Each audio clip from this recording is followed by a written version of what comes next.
guys, what's up? It's Eli, and I've got another video for you today, and this one is all about back attacks. I think I've done a few of these in the past, but I haven't done one that comprehensive. And I want to show about 10 of the main ones that I really like a lot. I don't know if these are the 10 best, but these are 10 really good attacks from the back that you can do. And of course, we're doing it with the gi. A lot of these are gi and no gi applicable, but you're using the gi because you have more options with the gi, obviously. First of all, whenever we get to this position, and you can obviously take the back a lot of different ways. I have a whole video on how lots of different ways to take the back. So this is just for finishes. Whenever we get to this position, I want to get a seatbelt of some kind. Now, I'm gonna have my hooks inside like this, and I wanna have some kind of connection here where I have an over and an under for my seatbelt. I like this kind of wristwatch grip or this kind of guillotine style grip like this, not necessarily S or gable or anything else. So we get here. You're gonna have options either side that we fall to, whether it's the overhook side or the underhook side. I find that there's a lot more options potentially for the underhook side over here. Now, when we go to this side, I want to make sure though that I don't keep my spine lined up with his. I want to fall as perpendicular as possible. So the way that I'm going to accomplish that is by stacking my feet on one side of his hip and then turning as if almost I'm going to turn into an arm bar on this side here, which we'll talk about later. When I land, I'd like to be looking up at Alex so that I'm kind of like bisecting him spine to spine, like more perpendicular than parallel.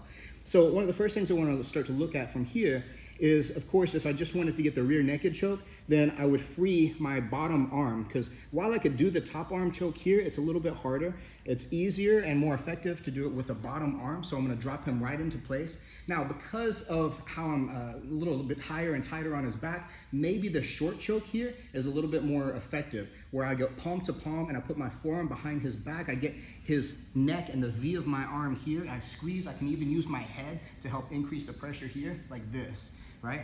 We could do that, possibly. I could get the full-on rear naked choke. Now, whenever we go to the rear naked choke, this one is, of course, kind of the king of all submissions from the back. So let's talk about it a little bit more particular. I want to go here, here. So I have the V of my arm matching the V of his neck, so it's blocking the carotid on either side. And then from here, I want this hand to slide right back against that occipital ridge of his skull here. And then my hand on this side is kind of karate chopping right in the well of my elbow here this way. And then from there, I'm gonna kind of pinch my back together, raise my arms, squeeze my biceps. It's a really tight, really effective choke. So that's the rear naked. Let's go back here to where we're on this kind of perpendicular side here like this. So now I wanna make sure though, whatever attack it is, if I'm gonna try for chokes, I wanna get rid of his main tools that he's gonna use to defend that, which are his arms. So the first thing, once we get here, I'm gonna take my underhook side and I wanna plant this hand down. So I'm gonna trap it. This way here, maybe now I can get into the collar like that and finish the choke just because I'm taking away one of his defenses. But sometimes he'll do this. He still has this hand to defend with. So whenever he's defending, I want to arm wrestle him a little bit, make him think he's winning. And then look how I'm blocking his elbow here with my leg. I want to turn and scoop this so it feels like a little Americana. That's not one of our submissions. It's really unlikely you're going to get that. But by switching this here, I did give myself the ability to step over, and now both of his arms are essentially trapped. Now I'm gonna come back in for this collar choke. The way that I wanna do that is I wanna turn my hand away from him, not toward him like this so that I have a weak grip, but away, get deep into the collar like this. Now, at this point here, I could possibly just finish like this, but there might be a little bit too much slack. To take the slack out, I can let go of this hand here, grab the other side lapel, and zip tie it this way here. That's one choke, that's one way that we can do it. If from here, I'm kind of holding this hand and he wants to get his hand free, he has to straighten it. I'm gonna follow and then I'm gonna do this kind of circular motion, and then this is another variation for that choke, the single wing choke or Katahajime. So I push his hand down, he circles around here like this. This one, I'm pulling back to tighten, and then I'm spearing my hand up toward the ceiling right against the back of his neck again to tighten that. It's a really, really tight, nasty choke, and it's a really good one whenever I'm not getting the sliding collar to begin with. Now, I think that probably the most powerful finish from here, and probably the highest percentage in high-level tournaments, probably even low-level tournament and competition, is the bow and arrow choke. If we get here and I've got this kind of seatbelt position, again, I'm gonna trap his bottom hand. I wanna get his top arm trapped with my leg here. I wanna shoot back inside, and to finish this time, rather than just keeping my hand here or sliding collar or single wing, I'm gonna grab the pant leg down here. This is what makes this choke so powerful, is that I'm gonna get my feet here and I'm gonna try to push my heels to the floor over there, like I'm gonna sit up with him in my lap, And then as I do that, I'm pushing with this leg, I'm pulling back, squeezing my triceps toward my lats, and then finishing this way. Extremely contorting of a choke here, so it's a ton of pressure. So the bow and arrow choke, one of my favorites, and also I think one of the highest percentage finishes from the back. I'm gonna give this one kind of an honorable mention. I don't know how likely of success you're gonna have with this as a submission, but it is nasty and it can be really sharp. If Alex is grabbing my hand here to try to pull this away, which is a good way to start a defense, he's gonna try to pull this and then get to the other side of his head here like this, right? So if whenever he's doing this, if I can bring my hands together, so I'm bringing here to get my palms together like this, gable grip like that. I'm gonna squeeze this in and rotate toward me, and it's a pretty tight little wrist lock here. It's a lot of pressure right on that pinky side, the blade of his hand right there, a lot of wrist pressure. If he doesn't want me to get that, he's got to kind of pull his hand out of there. Now, when he does that, look what he does. He gives me access to get back to the choke. So now I can start going inside, finishing back from my choke sequences like that. So again, you might get that wrist lock, you might not, but it's probably likely that if I don't get it here, then at least it's going to get him to let that go, and then I get access back to the neck like that. So again, now that we're here on this side, maybe I'm having a little bit more trouble, and he's doing a good job of defending in like this, right? So as he's defending here and I can't really get good access to his neck, I'm gonna come around the side of his head here, almost like I'm gonna spear hand or karate chop on this side, and I'm gonna push with my top arm and pull back with my right arm here this way. So what that's doing is I'm trying to separate his elbow from his body, open the armpit wedge here a little bit like this, create this frame in order to be able to get my top leg here around his head. Whenever I bring my leg around his head, I don't want to see my ankle here because he's gonna put the weight back on me and smash me up. I won't finish that. Instead, from here, I want to bring this around and take the heel back toward the floor on this side. Then we sit back up, and now we're in arm lock territory, and hopefully I can come back, finish that arm lock here on this side. One more time for this arm lock. What's happening here, he's doing a pretty good job defending the neck. So I bring this to the other side of his head here. This may also happen if he's doing a good job defending and taking my arm to the other side of the neck here. I'm gonna pull this and separate, bring this leg around, and then here we are back in this arm lock kind of situation.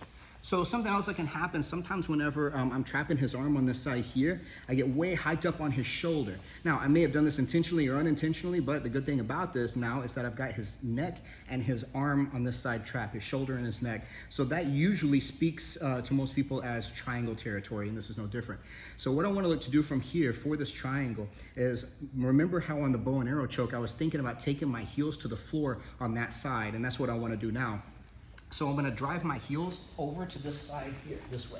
So now once we're on this direction, I want to pull my bottom leg nice and tight like this. And I'm gonna lock it in behind my knee. And once I lock it behind my knee, I don't wanna leave this foot dangling for him to capture between his legs and pull apart. So instead, once I get this locked, I'm gonna tuck this behind his back here like this. And then I'm just gonna continue to try to sit up, driving my calf into his neck here like this. And it's really a tight triangle from here. The more I start to sit up and get perpendicular to him, the more pressure it puts on. There are ways you can tighten this triangle if you need to. Instead of pulling his head, I'm gonna push his head into the triangle, and that's gonna make a lot more pressure. Now, if you get there and you just don't feel like you got the angle quite right, or he's not tapping into the triangle for whatever reason, then you can keep that triangle and you can peel this arm open and come back and get the straight arm lock like that, or even almost like a kind of bent arm like an Americana from here too. So those exist as well. So from the triangle, you have the triangle itself, but you also have those arm lock attacks as well. Okay, so we're here on the underhook side. He's gonna do a really good active job of defending against this hand here. He's really gonna try to shut me down, and I have different options that I can look to do. But one thing that I can look to do from here, that if this hand here, he doesn't stop me from getting this too deep, so I can get a very deep hook right here. Even if he's shutting me down on this side here like this, he probably isn't gonna shut me down as much as if I come here this way. So I'm reaching this hand all the way up and through this direction. So in order to do this, like I'm squeezing, almost like it feels like it could be an arm triangle, but I'm not gonna be strong enough probably to finish a one arm triangle. So the way I'm gonna assist is take this arm here, my underhook side coming all the way up, get my grip inside, 3 or 4 fingers inside the collar, and then I wanna put this fist over here on this side and then pull back with my arm on this side, like my elbow. This is gonna make a really tight arm in Ezekiel like this. So again, what's happening on this one is I got nice and deep with my underhook side, so I don't have to worry too much that he's defending this top arm here, whatever. I'm gonna get my grip inside my sleeve on this side here, bring my fist to the other side of his neck here, and then punch with this one and pull my elbow back. very tight for that arm in Ezekiel from the back. So we've been talking about this underhook side over here, how we fall off to the side, we get nice and perpendicular, we start attacking for all these different kinds of chokes, the arm lock, the triangle, all these. But we also can address over here what kind of options I have and kind of some unorthodox looking attacks from here as well. So from here like this, if he's fighting me on this side, then similar to what I did to trap his arm before, but I'm not gonna step over it, instead I'm gonna step under it. So I'm gonna open his arm up on this side here and I'm gonna hug my own leg like this. You can grab the collar if you need to, or the lapel like this to trap that arm. Now, to make this even better of a trap here, if I can get this hand here and pass it and get his wrist, so now I have this kind of 2-on-1 control, his arm is trapped on this side. So this is kind of cool what this leads to. And what it is that if I remove this hand here, this way, because he's looking for some way to twist and turn to get out of this, right? So once I remove this hand and then I open this side here, if Alex wants to turn using the side that I gave him freedom on, he wants to turn and face me this way here, then look from here this way, I can turn and he's gonna fall right into a triangle situation for me like that. And it's gonna be really tight because as he turns here, it gives me a really good bite on his neck. So one more time on this one here.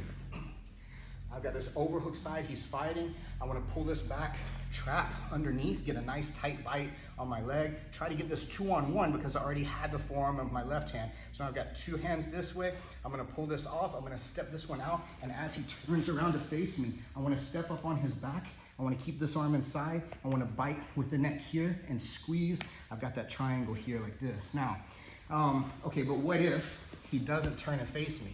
That's a question that happens a lot. And that's something that definitely comes up. So whenever we get here and I go through that process, I get this here, I get this 2-on-1, and he doesn't want to turn and face me whenever I give him that space. Well, that's okay, because as I fall to my side, I've got a good position here just to hook the back of his head. Once I hook the back of his head here like this one can come around as well, and then I fall back and he's right in this territory for this arm lock on this side.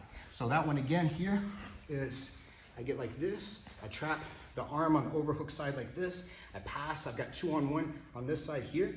Once I let this go and I expect him to turn and face me and give me that triangle, but he doesn't do it, that's okay. I still fall to the side, I get my legs in this configuration, I fall back, grab the wrist on this side here, and I've got a really tight arm lock, squeezing his neck a little bit just to like kind of threaten a choke, even though what's gonna happen, what's gonna get the tap is the arm lock though on that side.